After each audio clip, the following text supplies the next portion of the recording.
بسم اللہ الرحمن الرحیم۔ السلام علیکم ناظرین، آپ دیکھ رہے ہیں پروگرام کڑوی بات اور میں ہوں ذوالفقار پیر۔ ناظرین، میں اور آپ اپنے بچوں کو اسکول اور کالج تعلیم کے لیے بھیجتے ہیں۔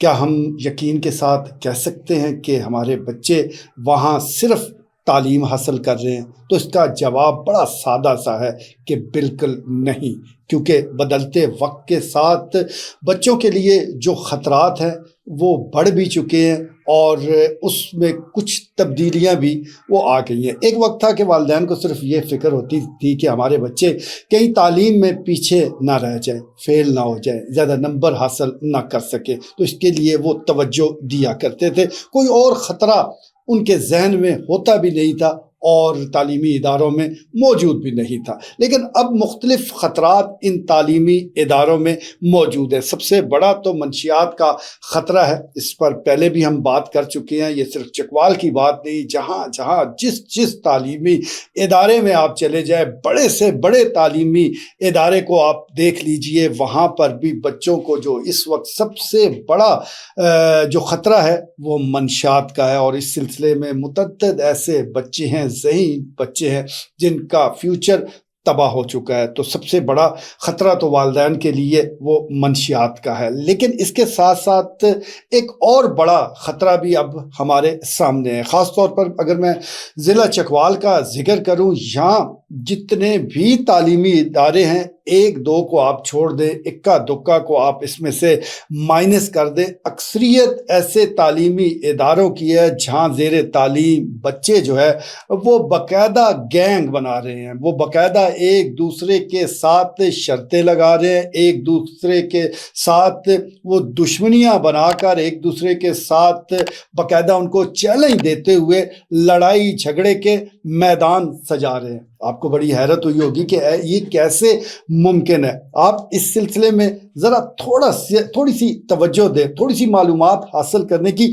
کوشش تو کریں۔ اگر آپ کا بچہ کسی بھی تعلیمی ادارے میں پڑھ رہا ہے تو اگر آپ کی مانیٹرنگ صحیح ہے، بچے میں بھی کوئی ایسی تبدیلی نہیں آئی، تو پھر تو آپ خوش قسمت ہے۔ لیکن اگر بچہ گائے بگائے غائب ہو جاتا ہے، اس کے چال چلن میں تبدیلیاں آ رہی ہیں، دوست آ کر موٹر سائیکل پر بٹھا کر نامعلوم مقام کی طرف اسے لے جاتے ہیں، تو یہ فکر کی بات ہے، کیونکہ اس وقت بہت سے ایسے تعلیمی ادارے ہیں جہاں چھٹی کے بعد آپ کو باقاعدہ دنگل ہوتا نظر آئے گا۔ پھر وہیں سے وہ لوگ موٹر سائیکلوں پر بیٹھیں گے، کسی اور کالج پہنچیں گے، کسی اور سکول کا رخ کریں گے، وہاں کسی بچے کو تلاش کریں گے اور جس کے ساتھ ان کی کوئی گڑبڑ ہو گئی، کوئی ایسی بات ہوگی جس کی وجہ سے وہ لڑائی جھگڑے کی نوبت آ گئی ہے، تو باقاعدہ اس کو تلاش کر کے مارا جائے گا۔ تو یہ صورتحال انتہائی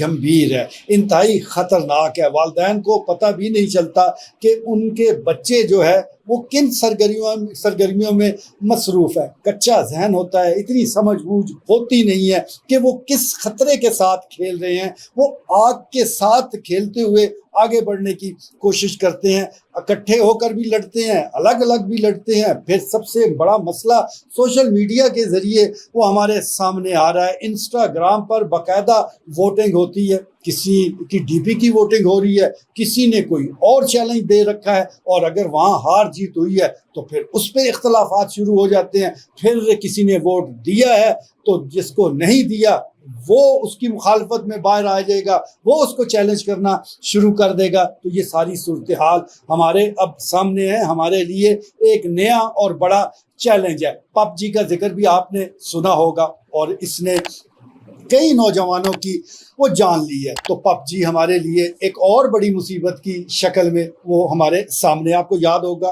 ابھی چند دن قبل ہی سرگودا کا واقعہ ہے، 9th کلاس کے اسٹوڈنٹ نے اپنے سب سے عزیز ترین دوست اور کلاس فیلو کی جان لے لی، فائرنگ کر کے جان لی، اور وجہ تنازع یہ پب جی گیم ہی تھی۔ تو یہ ساری صورتحال ہمارے سامنے ہے۔ ابھی کل ہی میرا ایک دوست اپنے بیٹے کے حوالے سے مجھے بتا رہا تھا کہ وہ فرسٹ ایئر میں پڑھ رہا تھا، تو اس دوران اس کے چہل چلن میں کچھ تبدیلیاں وہ اس نے نوٹ کی. تھوڑی سی تحقیق کی گئی تو پتہ چلا کہ وہ اپنے کلاس فیلو کے ساتھ بیٹھ کر ایک محفوظ مقام پر باقاعدہ شراب کی محفلیں سجا رہے ہیں.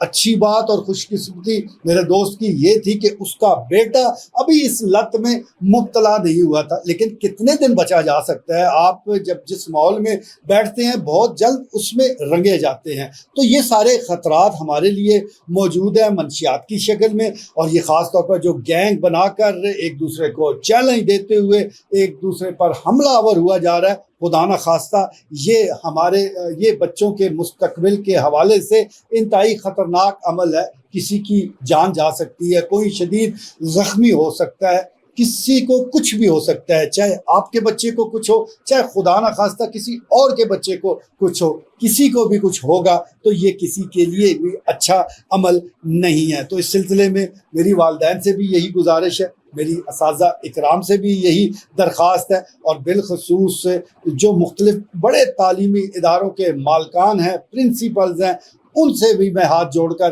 یہ درخواست کرتا ہوں کہ محض تعلیمی حوالے سے ہی دھیان نہ دیں، بلکہ یہ بچوں کی جو سرگرمیاں ہیں اس کو بھی نوٹ کریں.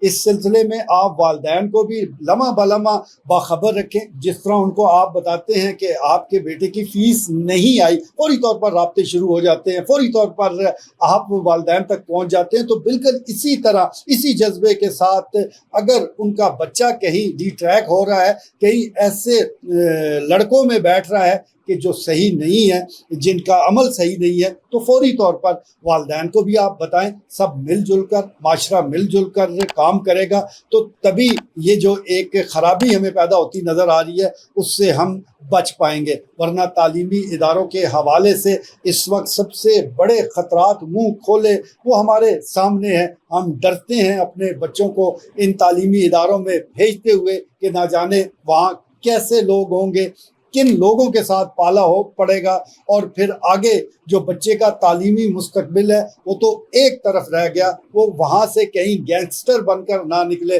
وہاں سے خدا نہ خواستہ منشیات کا عادی بن کر باہر نہ نکلے. تو یہ بڑے چیلنج کا سامنا مل جل کر ہمیں کرنا پڑے گا. ایک بہت بڑا خطرہ ہماری دہلیز، ہمارے دروازے تک پہنچ چکا ہے. آج کے لیے اتنا ہی، اجازت دیجیے. اللہ نے